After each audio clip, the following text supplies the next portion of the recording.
ny aya zany tsy maintsy apetraka ny aya apetraka dia tsotra fa ao anatin'ny 2 volana teo zay mialoha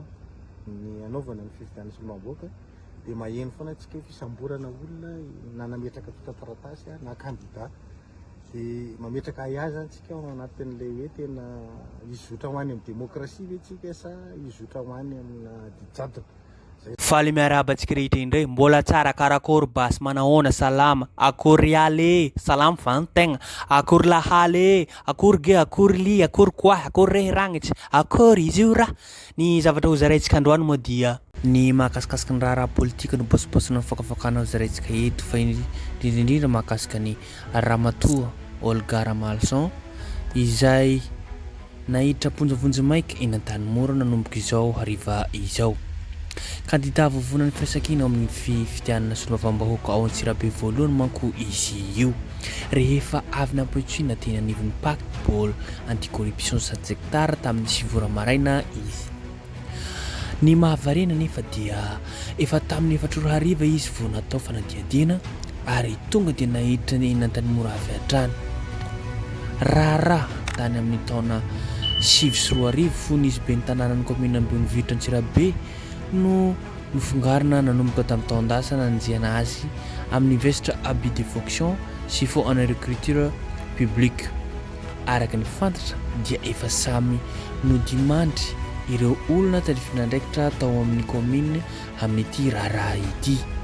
ka izy no nandronany rihitra hoy ireo akaiky azy.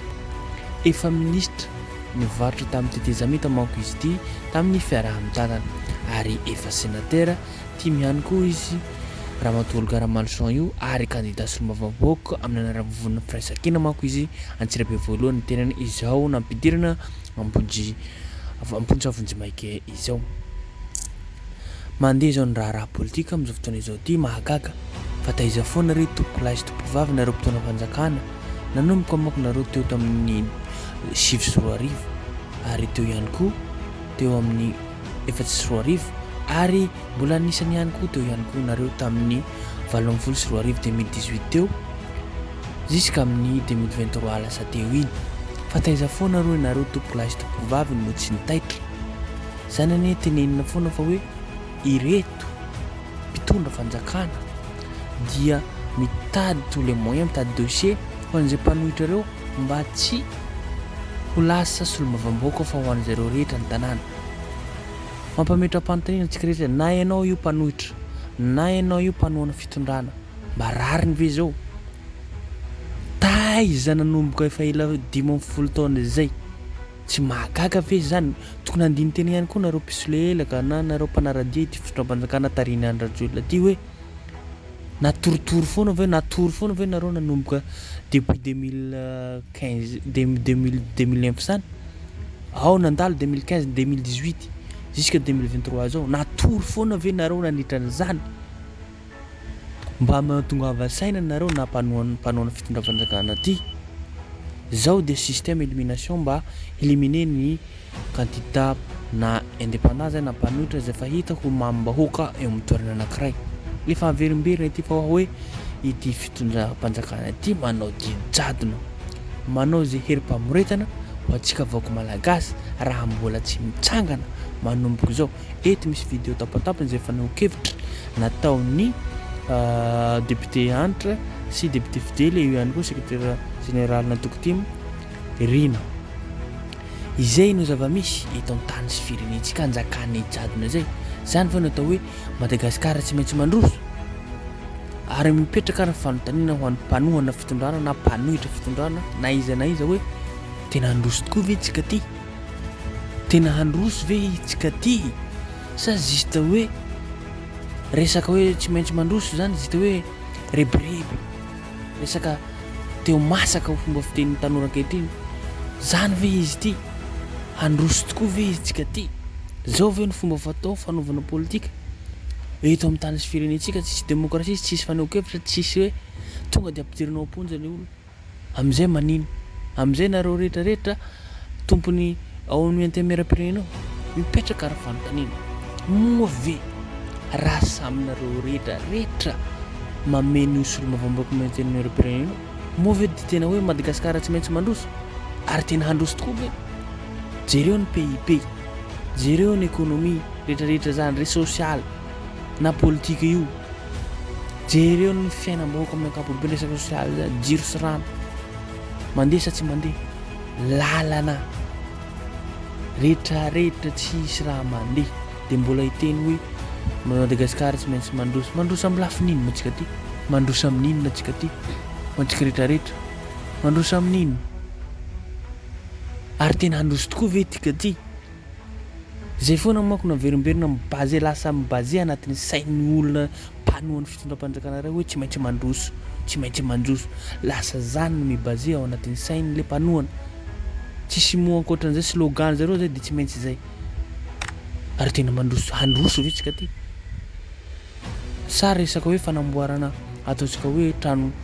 vato ohatrany hoe tranon'ny fonja, tranon'ny miaramila, tranon'ny hôpitaly, sekoly sy ny karazany, zany ve atao hoe manara-penitra dia zay ve dia hampandroso? Non, n'importe quoi zany. Ny hampandroso dia voalohany ny asa, ahoana ny mba hampisy asa ny vahoaka malagasy indrindra ireo ampitaona. Hisy manko ataontsika hoe misy hisy ohatra manana faniriana ireo vazaha hanao investissement eto amin'ny tany sy firenentsika,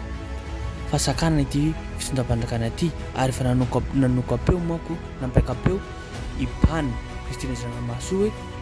nisy ataontsika hoe hanao investissement hanao amin'ny firenentsika fa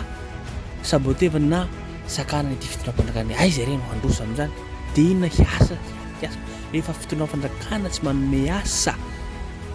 dia handeha ho aiza moa ny fitondram-panjakana, handeha ho aiza moa ny vahoaka malagasy io rehefa tsy misy asa? Ny tsy fisianany mandeha mangalatra rehetrarehetra ty dia olona amin'izay zany vazaha na olona ataontsika hoe hampiody volana eo amin'ny tany sy firenentsika sakanana. Rehefa nareo efa tsy manome asa, satria rehefa zay no tokony anjara brika ampahana anjara, anisany anjaranareo mitondra fanjakana ihany koa mitondra vahaolana eo amin'ny problème amin'ny zava-misy. Rehefa tsy misy asa, nareo afaka micréer asa, micréer d'emploi. Nareo efa tsy manome asa, mbola misakana olona handeha hanome asa na firenentsika, rariny sy hitsiny ve zany? Ary nareo ihany koa manome sehatra ny olona vazaha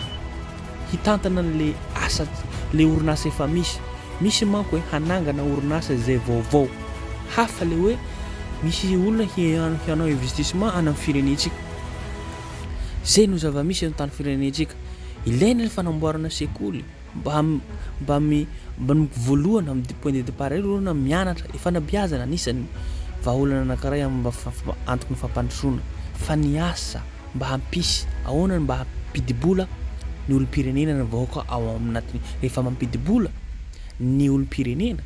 automatique miakatra ny PIB, miakatra ny économie, miakatra ny rehetrarehetra, lasa milamina ny fiainany. Zay no zava-misy eto amin'ny tany sy firenentsika. Iverina antsika amin'ny zavatra tenentsika tao zay hoe tandindozany firenentsika anjakany ity ataontsika hoe zareo ve ro mpitondra fanjakana reto ve tsy mpanao kolikoly, na ry zareo reto ve tena marina ary tsisy pentina fa tsisy zavatra natao ry zareo.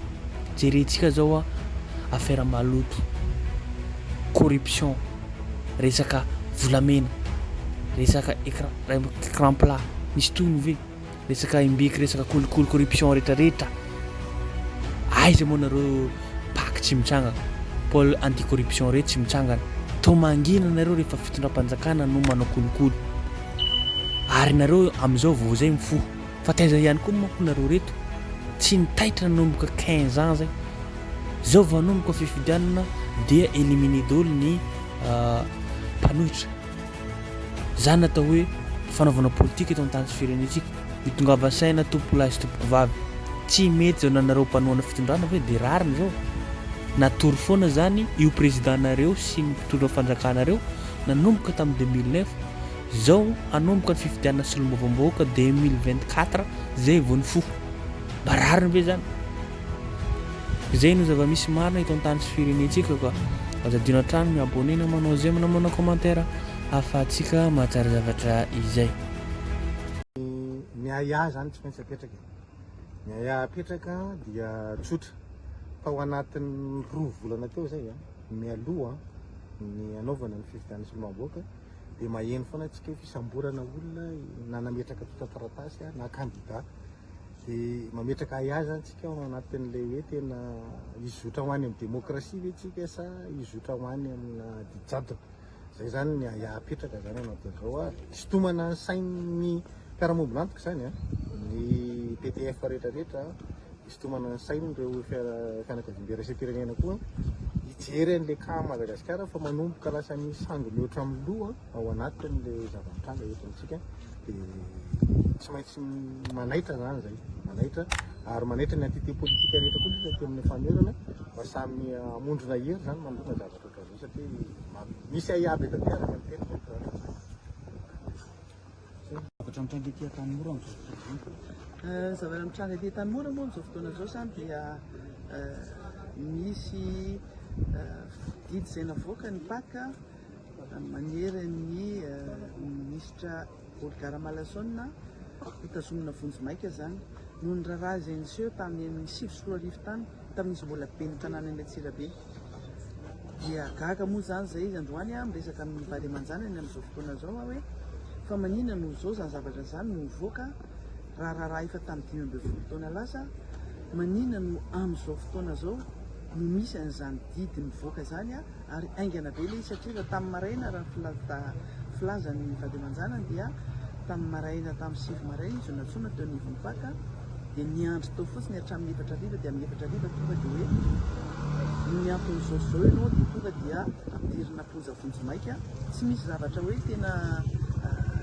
nomanana na zavatra mitranga hoe aingana be zany ny décision zay mitranga aingana be ho an'ilay fianakaviana ihany koa no nandrenesana n'ilay vaovao ratsy toy izany dia zay no mahatonga ny eto hoe misy fandraisany amin'ny candidaturany mahasolombavambahoaka anazy any amin'ny Antsirabe voalohany ve ty raharaha ty satria raha zao fahitana an'izao raharaha zao hoe maninona 12 taona teorina no misy an'izany raharaha zany no mivoaka dia ny zavatra nenjena anazy tamin'izy mbola be ny tanàna tamin'izany fotoana amin'izany ary zany mino fa raha be ny tanàna zany izy tamin'izany fotoana zany tsy aka fanapa-kevitra tsotsotra raha ohatra ka resaka